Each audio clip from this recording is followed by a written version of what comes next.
Welcome to the show, where you'll learn how to invest in mortgage notes, the savvy real estate investor's secret weapon to create cash flow without tenants and property acquisitions for pennies on the dollar.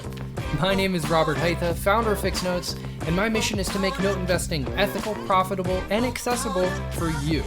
In every episode, we're democratizing the industry to put these powerful Wall Street assets into the hands of Main Street investors like you.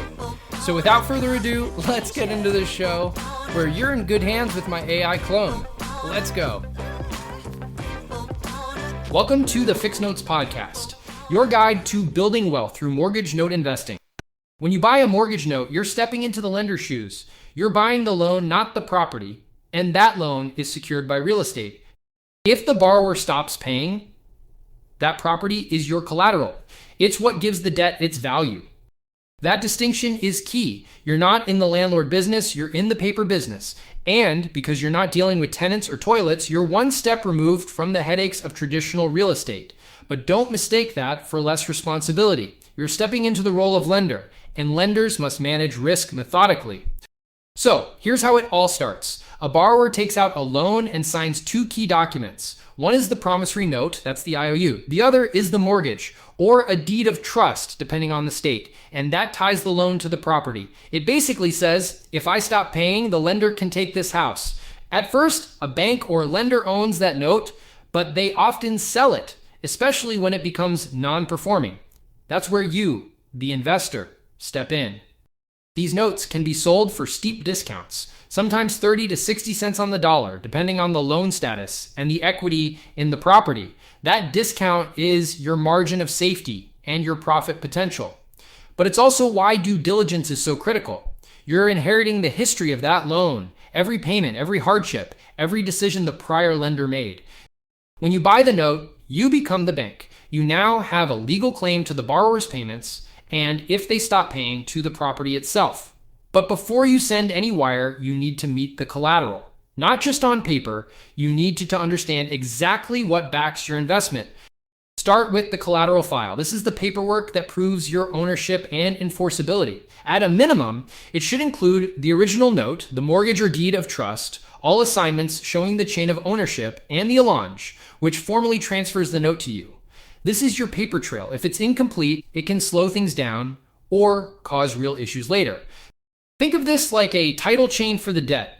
If there's a missing assignment or a break in the chain, you might not have standing to enforce the loan. And in court, standing is everything. This is why we always review title and collateral documents before funding. If something's off, the time to fix it is before the wire, not after. But don't stop at the paperwork. You also want to understand the actual property. What's it worth? Is it occupied? Are taxes current? Is there insurance in place? What condition is it in? Even though you're not buying the house, its value and condition absolutely affect your risk, your resolution strategy, and your potential return.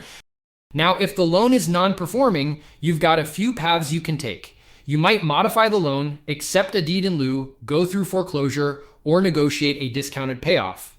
But your decision and how successful it is depends heavily on the property itself. If it has equity, that gives you leverage. If it doesn't, you'll need to get creative and maybe push for a bigger discount on the buy. Non-performing notes are where real creativity kicks in. Sometimes a borrower just needs a second chance, a restructured payment plan, or fresh terms that make sense. Other times, it's about taking control of the asset. Either way, your role isn't just to enforce the loan, it's to engineer a resolution that gets your capital working again. Think like a strategist, not just a collector. So here's the takeaway. Before you wire a single dollar, make sure you've met the collateral on paper and in the real world, because that property is what's securing your investment.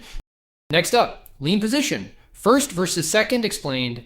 We'll break down what it really means to hold a first or second lien, how it affects your risk, your returns, and your options when things go sideways. Most investors only play in one lane. You'll want to understand both because the real opportunity is knowing where you belong. Thanks for sticking around to the end, and thank you to my trusty Rabba and the Fixed Notes team for putting together another episode. If you want to learn more and hang out with the real, not AI version of me, join our free school community at school.com/fixnotes. That's SKOOL.com/FIXNOTES. In the meantime, we'll see you in the next episode.